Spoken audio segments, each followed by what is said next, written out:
careers on the go at any given time. Absolutely. You know, yeah, I like to dabble in the television host every once in a while, and apparently we also like to open up random art galleries all over the world. And that's exactly what my very good friend and champion ballroom dancer, Brian Torner, has done. He joins us today.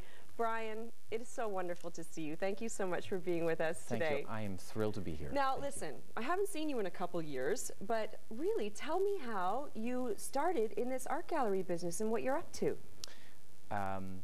Well, my partner has been involved in the art field for over 20 years. So he started in an art auction house after getting a master's degree in art history, and continued as an art consultant.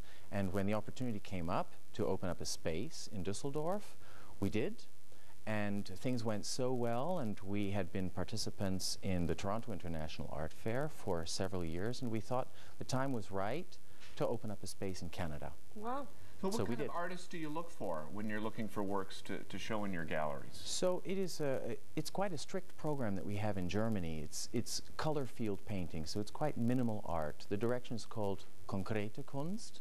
Kunst means art, and konkret means literally concrete, but it means reduced to the essence of something.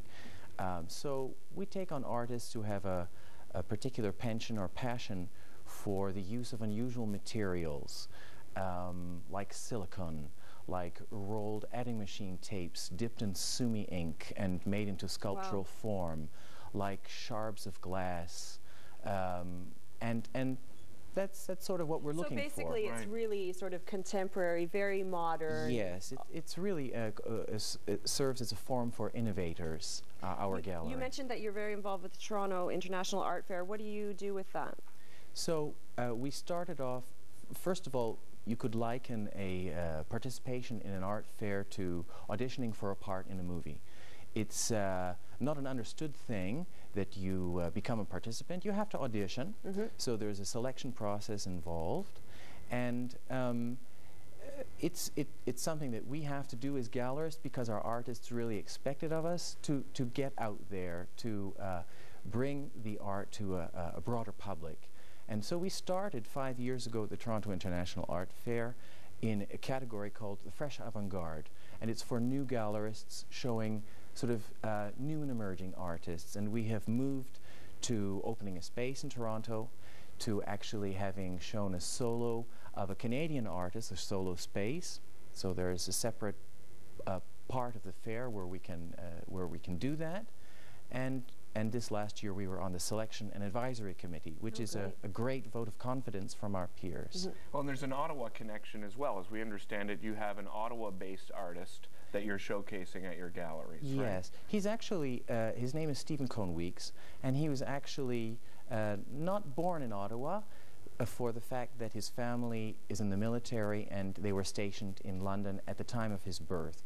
But he grew up and went to school here in Ottawa, so he's an Ottawa boy, and he received a stipendium to study in Düsseldorf at the Kunstakademie. So, and he stayed there, but his travels have taken him to Paris and to New York, and his studies.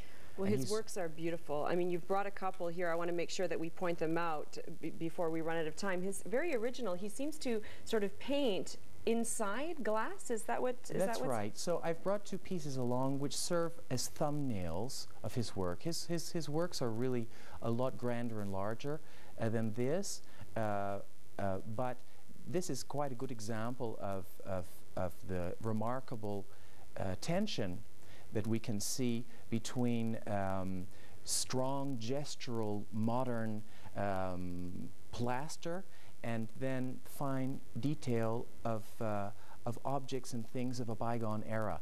So there's this great tension of time between absolutely modern things and an homage to things of the past. So you mentioned these are a thumbnail, so how big of a scale would he usually do it on?